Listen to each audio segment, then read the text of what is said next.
Edward and the Mail. Edward is a very wise engine. He knows all about Sir Topham Hatt's railway. He often works as a back engine.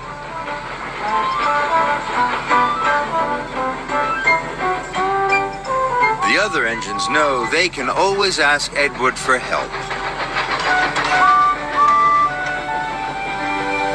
One morning, Sir Topham Hatt came to Tidmouth's sheds. Percy has broken down. He's at the repair yard, boomed Sir Topham Hatt. I need another engine to take the mail. Edward can do it, chirped Emily. Yes, huffed Henry. Edward knows how to do everything. Good idea, said Sir Topham Hatt. But Edward had never taken the mail before. Sir Topham Hatt told Edward to collect the parcels and deliver them, just like Percy. Edward wanted to ask how Percy would deliver the mail, but he didn't want to look silly. I don't want Sir Topham Hatt to think I can't deliver the mail, puffed Edward. I'll have to work out how to do it by myself. When Edward arrived at the mail depot, the station master was waiting for him. You have lots of parcels to deliver today, said the station master. Some for Farmer McColl, some for the children's party at Maithwaite, and some more for the school. Edward didn't know which of the parcels to deliver first.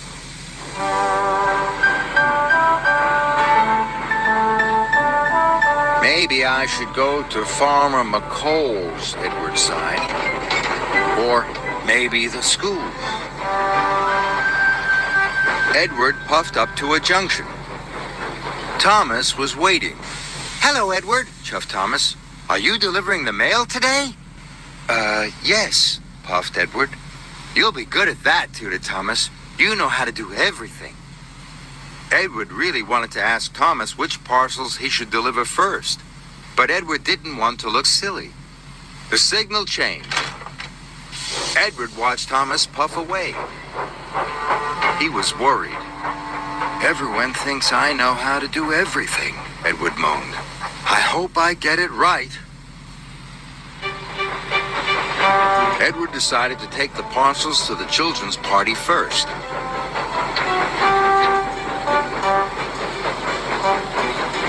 But Edward didn't know that Percy delivered the parcels in a special order. He accidentally left Farmer McColl's parcels with the children, and he whooshed away.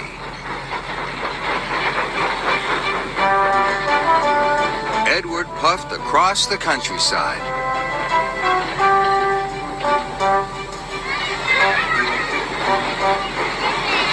Next, he delivered some parcels to the school.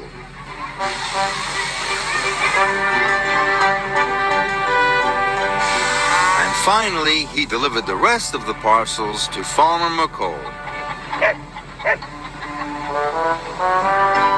That was easy, chuffed Edward. I made all the deliveries and I didn't have to ask anyone how to do it. He felt very proud and very relieved. But Sir Topham Hatt was getting lots of phone calls. Edward had delivered the wrong parcels to the wrong places. When Edward found out what he had done, he was upset. I'll have to deliver them again, he wheezed sadly. Edward was worried. Edward knew everyone was waiting for their parcels. He would have to hurry. First, Edward collected the parcels from the children's party. Then he collected the parcels from the school. Now I have to collect the parcels from Farmer McColl, puffed Edward, and he steamed away.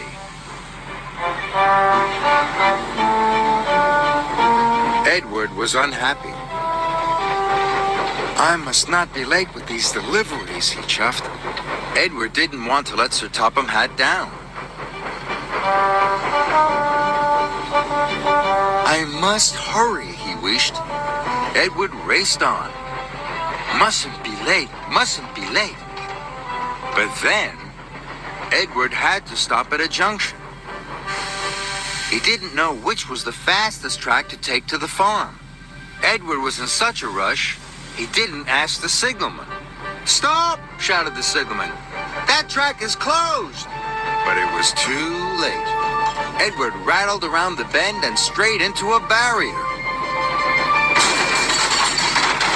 Parcels flew everywhere.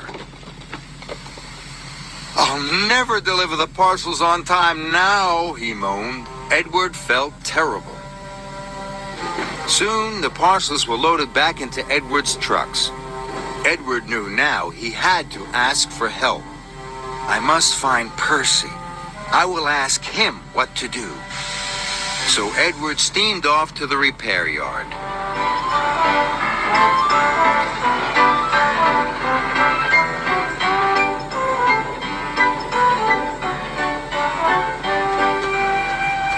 Percy was still being fixed. Percy, will you tell me how to deliver the mail? Edward chuffed. Of course I will. Peeped Percy. He didn't think Edward was silly for asking at all. I deliver the parcels in a special order. I always start with the delivery that is furthest away, Puffed Percy. Then I work my way back to Tidman's sheds. Edward was very happy he had asked Percy what to do. So Edward puffed across the island. Now he knew how to deliver all the parcels in the right order. The children got their parcels in time for the party. The right parcels were delivered to the school, and Farmer McColl was very pleased. Everyone was happy. Everyone knew Edward was a wise engine, but now Edward felt even wiser.